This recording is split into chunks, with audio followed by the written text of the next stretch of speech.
Tidak ada nabi yang dapat menolong umat kecuali Nabi Muhammad sallallahu alaihi wasallam. Tidak ada nabi yang dapat selalu memikirkan umat, hanya Nabi Allah sallallahu alaihi wasallam, Rasulullah sallallahu alaihi wasallam. Tidak ada seorang manusia yang dapat memikirkan umat melainkan Rasulullah sallallahu alaihi wasallam. Nabi 3 hari 3 malam tidak makan, tidak minum. Yang dipikirkan betapa takutnya Rasulullah umatnya masuk ke dalam neraka jahanam. Sedangkan kita ayuhul khadirun, mau 3 hari, mau 1 minggu, mau 1 bulan, mau 1 tahun, tiada henti-hentinya membuka gerbang neraka jahanam untuk kita langkahkan kaki kita ke dalam neraka tersebut. Tidak pernah terfikir oleh kita setiap malam untuk bertaubat kepada Allah Subhanahu wa taala. Tidak pernah terfikir untuk beristighfar kepada Allah. Inilah yang dikatakan oleh Imam Ghazali radhiyallahu anhu wa radahu.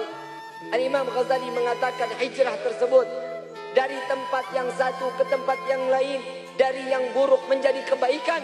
Ini adalah tempat dan momen tersebut yang terdapat kebaikan-kebaikan di sisi Allah. Tahun lalu kita lupa beribadah kepada Allah, rubah tahun ini untuk kita makin taat beribadah kepada Allah Subhanahu wa taala.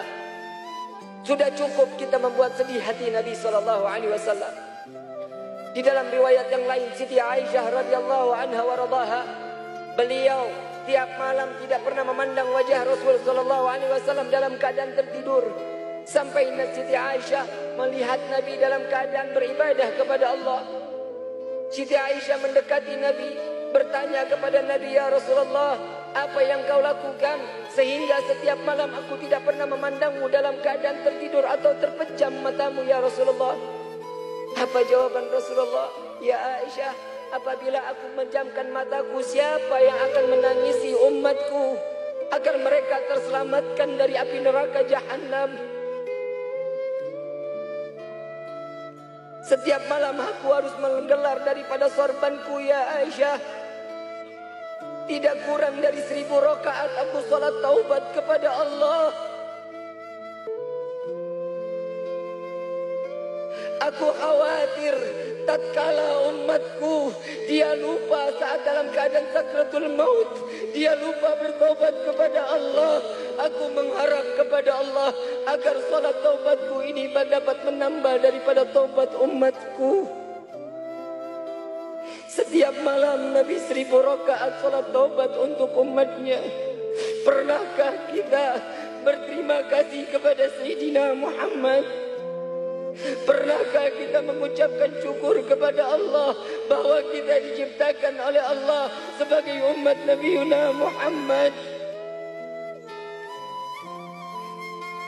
Jangan sampai apa yang dikatakan oleh Nabi, umatku di akhir zaman kelak, paginya dia beriman, malam dia kufur kepada Allah. Malamnya dia beriman, paginya dia kufur kepada Allah. Ya Allah, jauhkan kami daripada kekufuran. Ayuhal khadirun jamaah rahimakumullah. Perjuangan Nabi tidak terhenti sampai semasa hidupnya. Bahkan sampai meninggalnya Nabi SAW yang diingat adalah umat. Sudah pernah kita menjawab panggilan Rasulullah? Saat sakratul maut Nabi mengatakan ummati, ummati, ummati. Dengan penuh kasih sayang Nabi memanggil umat. Pernah kita menjawab labbaik ya Rasulullah, labbaik ya Rasulullah, labbaik ya Rasulullah? Tidak ada lisan lagi yang dapat menjawab dari perkataan Nabi Muhammad. Dosa apa lisan kita ini? Bukan hanya memanggil, tapi memberikan satu kunci di hadapan Allah. Aqimis salah, aqimis salah, aqimis salah. Dirikan salat, dirikan salat, dirikan salat.